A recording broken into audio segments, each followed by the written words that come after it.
All right. Hey, everybody. This is super exciting. Thank you for joining us for our first Authorpreneur Roundtable reading. And this is a new thing that we're starting where we're going to invite a handful of our authors to come and showcase their books. So they get to read a little snippet or a chapter or segment of their book that they really like and share it with you so that you can say, oh, that sounds really cool. I think I'm interested in checking that out. And they're all available on Amazon. They're all becoming available on Ingram Spark. You can find them on our website on wildebeestpublishing.com and learn more about them there as well. And we hope to continue doing this series, but it is part of our authorpreneur community, which we host online. All of the authors that publish with us in our Herd Track, which is shared royalties package, they get to join this group. These are our friends for life, which is a little daunting to say, but I'm so happy you all are here and are part of this relationship with us. And we love all the books that they have published, so we're excited to share them with you. But I am Laura, the CEO, and Jess over there, hello, is our CFO.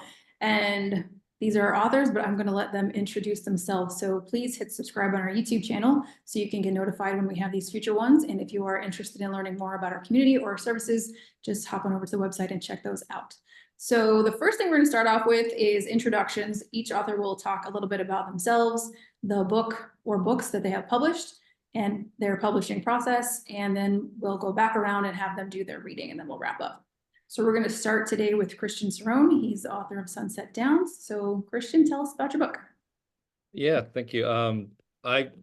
Part of Sunset Downs were written like back in the 90s. I've been dabbling in writing most of my life and kind of honed my skills as a literature writing teacher. Taught high school and middle school for many years. I kind of got down to business and really cranked out the majority of the book a few years ago, about 2019. I feel I finished, and it was just published recently. I let it sit, tried to shop it around a bit, and we just got it published last year. It's fiction, but it's based on real life experiences of mine growing up in Los Angeles, kind of being taken under the wing of my older brother, who was hanging out with a lot of local musicians in the LA hard rock music scene. And these are characters that write themselves. A lot of the characters are based on real people, including the guy that I'm going to read about in the passage today. And I focus it more on the fans, these people that were driven to this music, kind of living vicariously through these guys. Some of the bands we knew made it big. You'll hear a name dropped of one of them in the passage. Others didn't. Many talented people never made it. And it's just about, first of all, it's about Los Angeles. I'm trying to capture what it's like in the 1980s in Los Angeles at night, and trying to capture that vibe. And it's about this scene where there's a lot of struggling, starving artists, and a lot of promises, and not a lot of productive, really, nothing really productive coming out of it for a lot of people, unfortunately. They're sort of dead-end lives. And I focus on the fans that are kind of leading these lives as well, living for the weekends to get all dressed up and go out to these clubs, and kind of stepping back and like, what are we really doing here? What are we really accomplishing? Okay, awesome. That's about it. Thank you. Looking forward to the reading.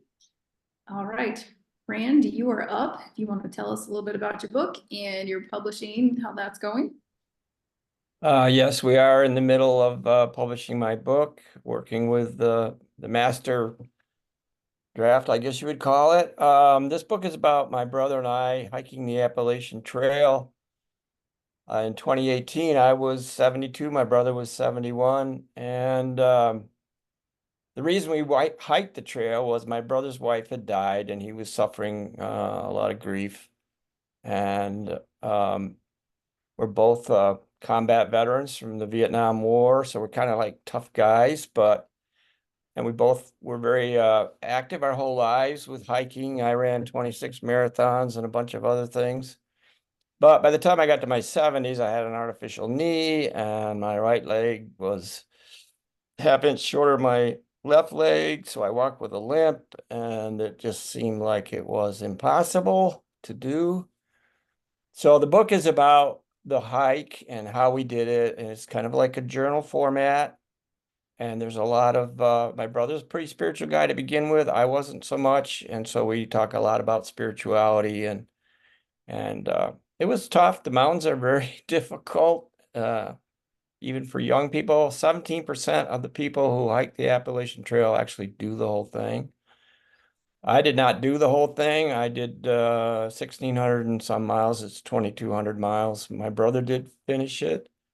I fell on a rock slide in Massachusetts, and now I have an artificial hip. So I have a pretty good excuse for not doing it the whole way I would have liked to, but it was very daunting. It was very difficult. It seemed impossible, but well, I think the book is trying to inspire people who might think that they cannot do certain things, that there is probably a way to do it, and you will grow and you will be happier and have a sense of accomplishment that will inspire you. So that's what it's about. Thank you. Excellent. Love, love, love that message. Looking forward to your reading also. And that, Sandra, we need to unmute you. Okay. And you're up. Tell us about your book. And you can talk about your upcoming one too a little bit if you want to. Well, that's actually what I did the reading from, is my newest book. Oh, perfect. Fantastic. But I'm going to talk just briefly about my other book, my last book, Life in Marshall, which was about a memoir of about growing up in a small town in the 50s, in a Midwestern town, and took place over 5 years, and kind of the adventures my sister and I had.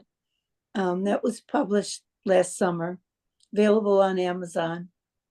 But my what I'm going to talk about today is the one that I'm in the process. I'm through writing it. We're in the process of, I'm working with Jess, editing it. And it's about my grandparents, whom I never met in life, but they both died in their 20s. And my grandfather was fought in World War I, and they met. He was out from Michigan, came here to Syracuse to go to Camp Syracuse, which I never heard of, but it was a recruit camp for training soldiers. They met, married. So that was part of the book, and there's a lot of the his time in France, and then the part 3 is when he returns to Syracuse and their life here. So my reading is going to come from that. That was a book that it took me 8 years to write it, because I knew literally nothing about the two people. So I had to do a lot of research, a lot of newspaper archives, and researching World War I, and all kinds of things like that. I had to do a lot of make visits to various places that I thought they would be, and that took a long time, but it so I'm ready to go with it. Not sure what I'd be saying, but No, I'm hoping it will be well received and people will like it. I want to tell the story because they've never really lived long enough I don't want them to be forgotten. Yeah, no, that's really special. Thank you. I'm glad you're here to tell us that story today. And that leaves us now with Avian Swansong to tell us about her book. Oh, Hey, everybody. Did you want to say something? No. Oh, okay. Sorry. So my real name's Valerie, but my pen name is Avian Swansong. And my book that I just got the pages of is The Old Witch's Home. And today and yesterday, that's so awesome. yeah, so I got 200 yesterday, 20 yesterday, but I got a whole bunch of boxes now on the porch, so I'm assuming I've gotten the rest of the order. So this book is a senior fantasy, a cozy senior fantasy, and it came about because I've been a witch for my whole life, really, but practicing for over 30 years. And when after I retired from a regular job, and I thought about, you know, where I was, and it was the middle of COVID, and I thought, where would I like to be? Maybe I can manifest the kind of place I'd really like to live. And so I started writing about a retirement village for witches. And then soon realized I needed a plot to go along with the place. And so this is based on the kind of community, one, that I would like to live in, and also witches that I've known.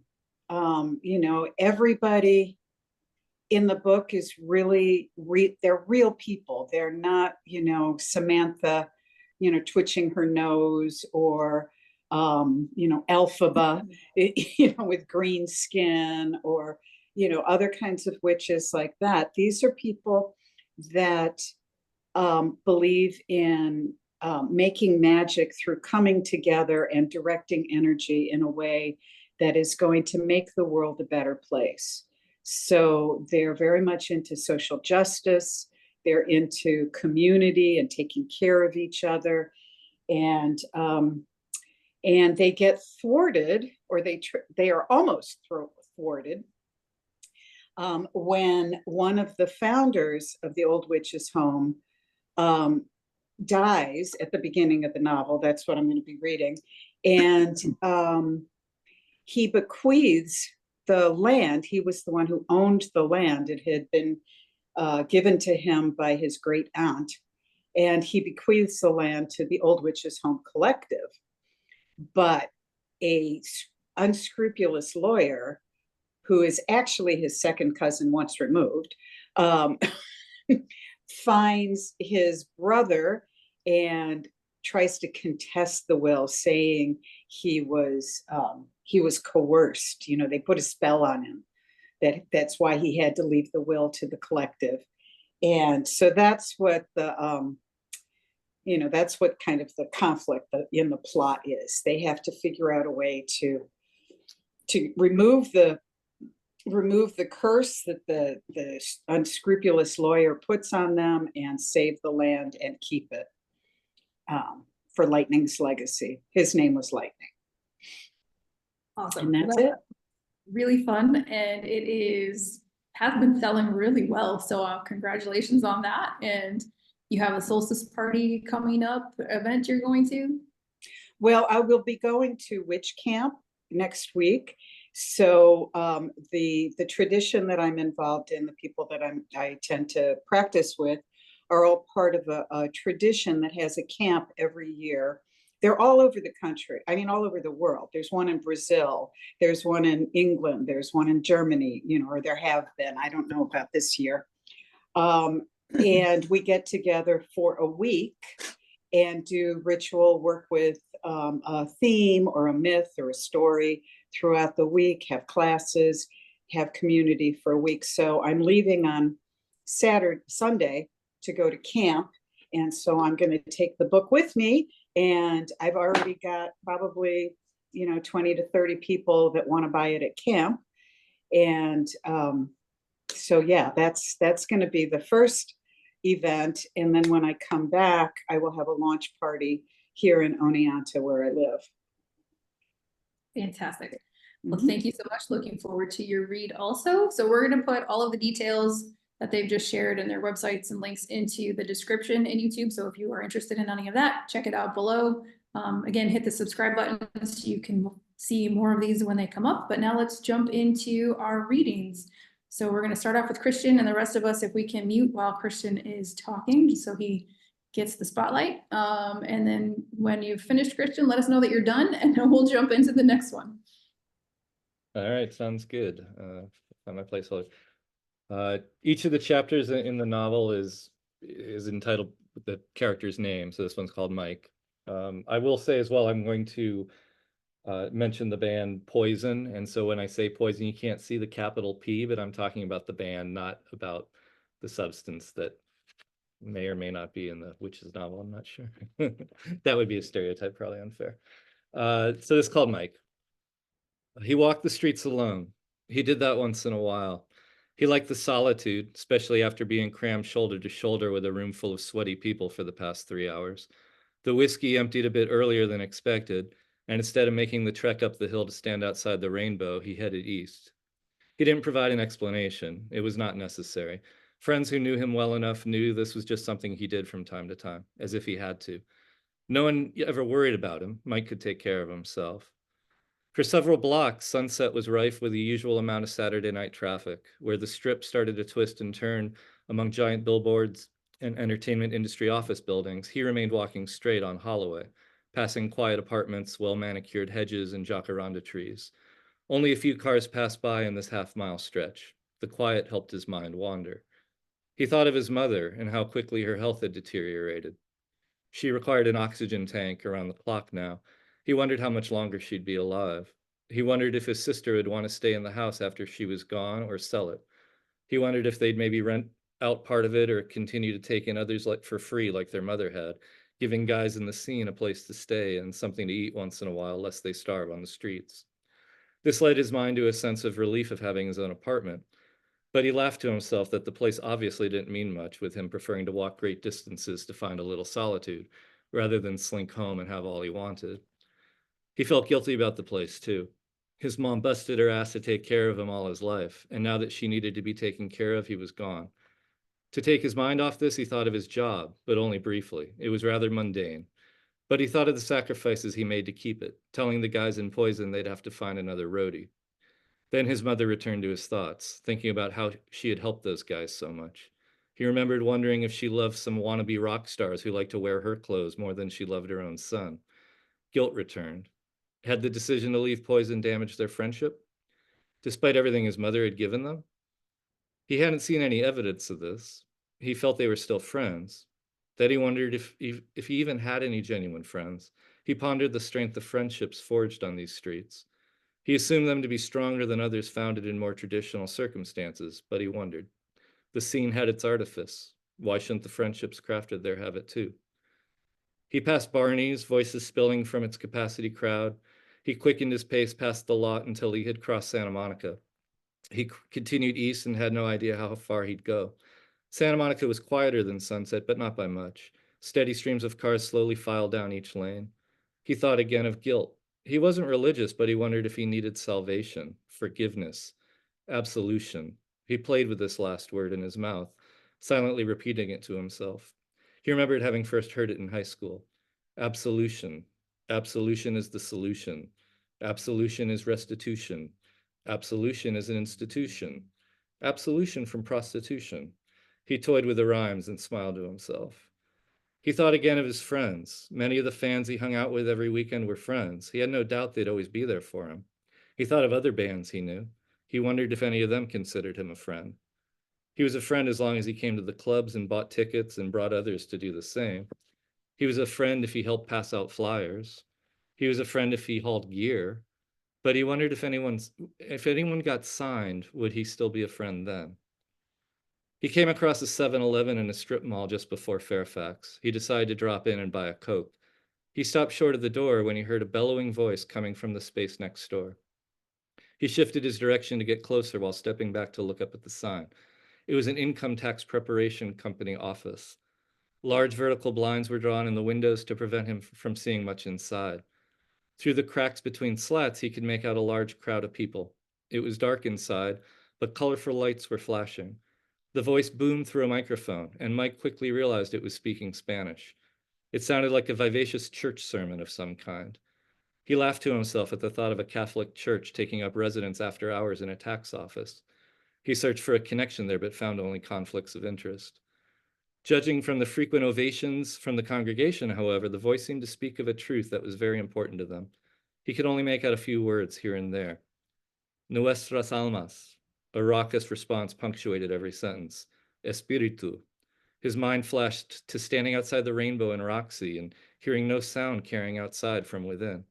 Nos bendiga. Passers-by would never know the intensity or the depth of the ocean of sound inside the clubs. Nuestro sacramento. He wondered if larger venues also sounded so subdued from the street. He'd never been by one during a show without having gone inside. Sangre de Cristo, church, Nuestro Salvador. He had his own church. They all did. And they sought salvation every weekend. De la vida en calles. But he didn't know what it meant to be blessed. Los calles de Los Angeles. The crowd roared approval as he stood frozen in front of the window. He suddenly strained to extricate himself from the sermon as if he were moments from bursting through the door and imploring their acceptance. He walked 9 more blocks before realizing he had forgotten the Coke. From the whiskey, he had traveled 2 miles. The sign before him on the corner of Vista and Santa Monica read Okie Dog. People filled the tables outside under a canopy of potted trees. The line for food inside went nearly out the door. Another that originated outside at a window went around the side of the building. At one table, a tattooed man in his 40s held court among a throng of rapt teenagers holding skateboards. He wondered what it was like to be a disciple. He wondered if he already was one. Maybe he could save himself, or maybe he didn't need saving. He was curious what the man could have been saying to such an attentive audience, but the feeling he didn't belong crept over him once again, and he forced himself to move on. He turned around and walked back to Sunset. That is all.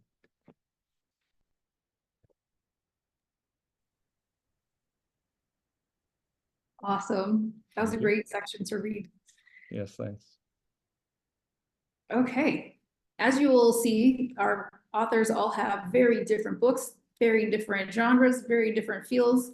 And that's what we're here for. People ask us all the time, what kind of books do you publish? What kind of book do you got?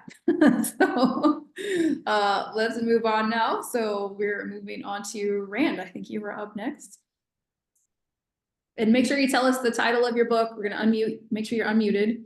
And then tell us the title of your book as well before you start.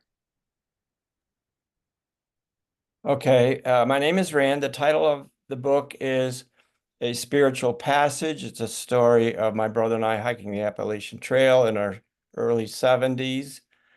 To set the stage, we hiked every day, usually left at daybreak, and averaged about 11 miles. It's very strenuous, carrying a pack up and down mountains. And normally we would finish anywhere from middle to late afternoon, averaging probably, 1.5 miles, 2 miles an hour. So this is one night. A lot of times we didn't say much at night. We would be exhausted, but this is about a discussion we had one night. One night when they were both very tired, finishing their dinner and getting ready for bed, Rand told Ron that he was surprised at all the arguing taking place on the trail. Arguing? What arguing? I don't know what you're talking about, Ron said, mumbling, geez, I haven't heard any arguing. Usually a hiker's eyes send data about what he is seeing in front of him to his brain, which then tells his feet where to step, Rand said. Most of the time, not a problem, right? We just hike along without even thinking about where to step, but then we come across a place where to put your feet gets a little tricky, that's when it happens. Exasperated, Ron said, bro, what are you talking about?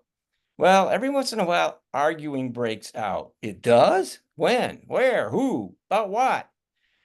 Oh, yeah, definitely. You can be walking along all cool and serene over rocks or on the edge of a cliff, and all of a sudden, right foot says to brain, nope, not gonna step there. And brain goes, just do it. Then right foot yells, no, not gonna step there. And then the brain yells, as every part of your body starts seesawing around, left foot, you go there then, now. Left foot refuses also. No way, Jose. Ron stares at Rand, speechless. Rand says, brain screams, why not? And then the left foot chimes in, 'cause you dolt, don't you remember artificial knee? Left foot cannot go there. Oops, sorry, brain says, all apologetic. Now your left foot is shaking precipitously as your right foot staggers to a different spot, mostly in thin air.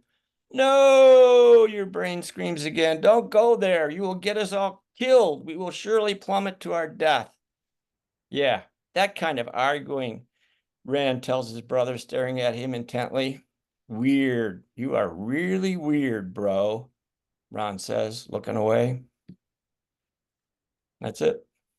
Oh, awesome.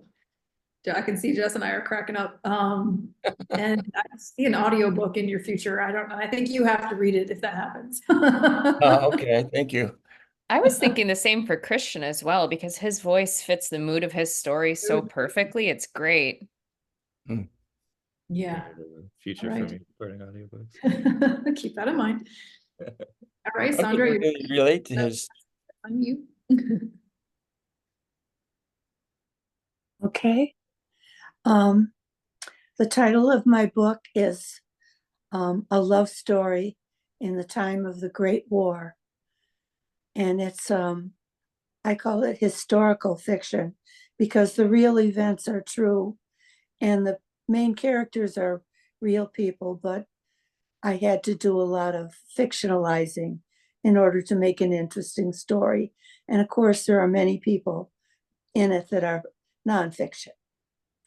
So the part of this book is the part of that I'm reading, and it is less than 5 minutes because I practiced it. It is during the period when Philip was in France during the war. May 28th, the day of the battle, had finally arrived, and the men of Philip's unit stood in the pre-dawn darkness, nervously talking and smoking. Their job would be to protect the rear and prevent outflanking should there be a counterattack. They would also serve as replacements on the front line should they be needed. The day dawned with heavy mist, and as they looked up at the sky, they saw aeroplanes and a balloon. Then began the thundering booms of heavy artillery, which lasted for 1 full hour before 75 French tanks came from behind the men and rolled by as they moved toward the American line. Although he lost sight of the tanks, Philip knew that the 28th and 27th Infantries would go over the top of their trenches and follow them across no man's land in the face of German fire from the village. The battle went on all morning. Philip spent part of this time helping to carry supplies to the trenches and transporting wounded men to the medic station. He knew how to drive a horse-drawn wagon, having done this while growing up on the farm in Michigan, and was given the job after another driver was injured. Throughout the morning, there was constant noise from machine guns, rifles, and artillery. The sound was deafening, and the air was filled with smoke from gunfire and flamethrowers. Many of the soldiers he transported were badly injured, and Philip thought that some looked like they were near death. Being in the midst of it all was frightening and disorienting. This was Philip's first real taste of war, and nothing at Camp Syracuse had prepared him for it. He just tried to keep his mind on doing his job and staying alive. That's it. Very nice, Sandra. Thank you. Can't wait to see the entire book in its finished form. And I know Jess is enjoying reading it now. All right, so that leaves us with Valerie. You go. Okay, so my book is The Old Witch's Home by Avian Swansong. And this is from the prologue. Lightning had owned the land that they had built the Old Witch's Home on. So it's called Lightning's Last Days. No tears now, I just won't have it. I sat up too quickly and the room started spinning around me. The faces of my friends, the founders of the Old Witch's Home, Maya, Maple, Mnemosyne, and Bertie, came in and out of view. Oh, shush, Lightning, Maya said. Silly man, we're allowed to cry if we want to. We love you. Also, I brought muffins. Maya, dear Maya, whose colorful Mexican skirt swirled around her shapely body, moved toward me. I had been able to keep the non-Hodgkin's lymphoma that the handsome doctor discovered a year ago secret for months. But 4 months ago, sensitive Maya, started noticing my weight loss. Oh, darling, I'm just trying to get back to my dancer's weight, I tried to tell her.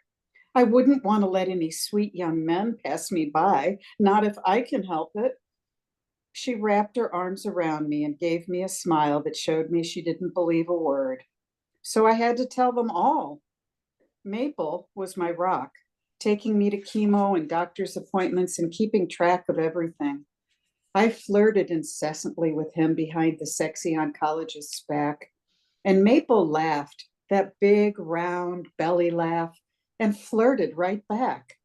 I think he felt free with me, in a way he couldn't be free in the insomniac world, the world without magic. With me, he could be himself. And that's what it's all about, isn't it? Being ourselves.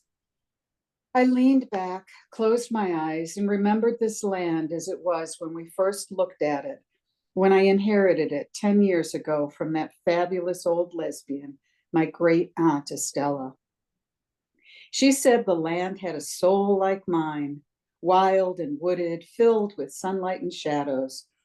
My friends and I saw a small hunter's cabin where the heart is now, next to a deer trail skirting the pond and leading to the top of the mountain.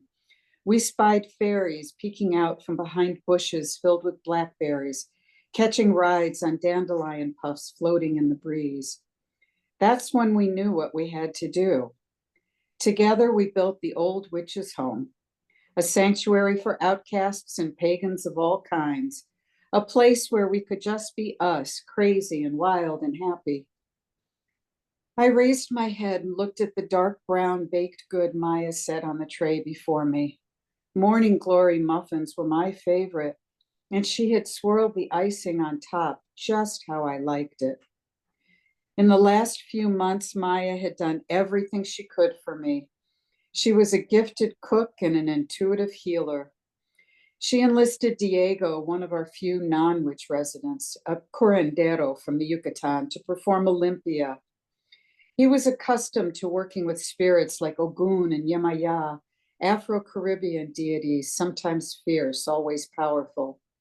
When he beat away the negative energies with a tight bundle of herbs, a mist of clear energy enveloped me. He rubbed an egg over all of me, circling my lymph nodes, under my neck, under my arms, over my abdomen, and around my torso. I shrieked when he reached my groin and suggested he should buy me dinner first, but he remained focused and continued chanting words I didn't understand. I dozed and felt better for a week after they finished. They started round-the-clock visits after that. They moved me to one of the second-floor rooms in the heart, the community building in the center of the village, to be close to the healing center just in case. Case of what, I could never figure out, but they had insisted. So many nights I lay in bed pretending I wasn't too weak to move.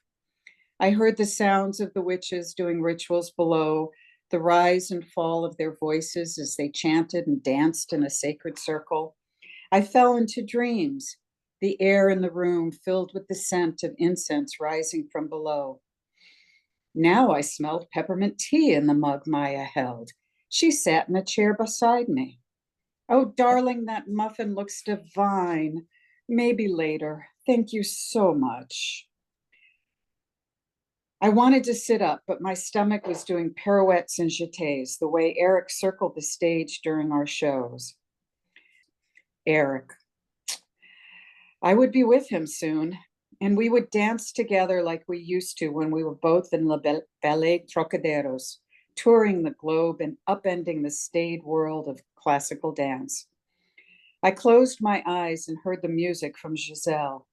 I could feel the long tulle skirt flowing around my legs as I spun and flew through the air, enchanting unsuspecting peasants. I could have flown forever, lighter than air, a wisp of smoke, twirling up into the heavens. Lightning, would you like some water? Maya's clear voice brought me down to earth. Her own skirt swished as she rose from her chair. Her plump hands poured water into a glass with a rainbow-colored straw. Yes, please, I croaked and lifted my head. Here, let me help. Maple moved behind me and lifted my back, tucking another pillow under my head, raising me up. He was a bear of a man, a papa bear, soft and cuddly. I looked around. They were all there, arrayed around the room like horses on a carousel, some up, some down. Bertie was scowling, talking low with Mnemosyne, who stood next to her, towering over her. Bertie's short gray hair was spiked from her morning swim. I used to see her in the dawn light, traveling back and forth, creating little eddies as her arms dipped forward and back. Bertie's strength had carried me when I got discouraged. She was the one who told me to fire that stupid lawyer who made fun of my graceful stature, who called me a fairy behind my back. I soaked up her pride. Even though she was not much over 5 feet, together we stood tall. Mnemosyne's dark face exuded calm as it always did. The light from the window behind her cast her in a halo as she patiently explained something important to Bertie. An African princess, I used to call her. She would look me straight in the eye at my level, as few could do, and say, and? I chuckled every time. Mnemosyne had the business sense none of the rest of us had, and I loved her for it. She would take care of everything, I was sure. Lightning, can I read it to you? Make sure it's what you want. Mnemosyne's low, sexy voice cut through the swirling fog of my mind. She had a clipboard in her hands. Her notary public kit, stamp, and circular seal sat on the wheeled table over the bed. She read my last will and testament to me, the words gliding over one another and lulling me to a pleasant state of mind. I shook myself. I had to stay present. I wanted this to be done right. I knew my friends would take care of and cherish this land I loved. The community we built would live on. The witches who had found refuge here, who had found their last cabin in the woods, who had found their final resting place, would be safe. The old witch's home was my legacy. I trusted that it would survive, even if I had to leave. No one would be able to destroy our vision. I woke again when the visiting nurse and that handsome doctor from town arrived to witness my signature. I rallied and wrote my legal name, large and with a flourish, Edward Vincent O'Neill. My pen faltered just a bit as I circled the O and added the apostrophe, but I recovered by the time I looped the L and L in the end. The land was now safe. Finally, I could rest. That evening, Maple and Bertie helped me into a wheelchair and we rode down the elevator to the ritual room below. Gently, they coaxed me onto a hospital bed in the center of the circle, decorated with sequined flowers and sparkle ribbons. Everyone was there in their finest ritual robes, with witches' hats and starry magic wands. They twisted my hair into a knot at the top of my head and tucked my silver lightning bolt into it for the last time. The ritual was a simple farewell. The harmonies of the Summerland choir rose and fell and entranced me as I dropped further and further into the other world. Eric stood there with open arms, flanked by the other dancers we had lost over the years. My parents greeted me smiling. Were they really happy to see me? Great Aunt Estella, my benefactor, my champion, walked forward, her brow furrowed, her moving her mouth, but I couldn't hear. What was she saying? Tell them what? It seemed important. What was it? I succumbed to warm serenity, at peace. Well, mostly.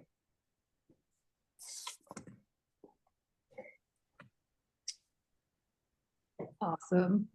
Well, Thanks. thank you all for participating in our first roundtable read. And I think you can see that our tagline is Run Wild, Be Yourself, and Take Leaps, and it's attracted all the right kinds of authors to us. And our other one is our author support is unheard of. So we are here to support our authors, and this is an effort to do that. This is an idea that came from the authors community, so we came up with this collectively to provide an opportunity for the authors to talk about their books and share a little bit of it, and then have things that they can share as well, and just practice. Takes a little bit of getting used to being a new author, doesn't it? Does anybody have any last words or anything you want to express about after having done the reading? I would love to say that I know in our meetings and whatnot, we talk about how important it is to maintain your voices in the writing. And it was really wonderful me to hear these words read aloud by you all today. So thank you very much for taking the time to do this. It was exceptional. Appreciate it. Thank you. Thanks for the opportunity. Awesome. Well, we'll see all of you in the community, but those of you watching and tuning in, again, be sure to subscribe to our channel, follow us on Instagram and TikTok, and then we will be sharing more interviews with our authors, more snippets from them as we get them more comfortable to marketing themselves, more of everything they have going on. And we look forward to sharing more from our other authors with you as well. So, see everybody. Bye. Thank you. Thank you. Bye-bye.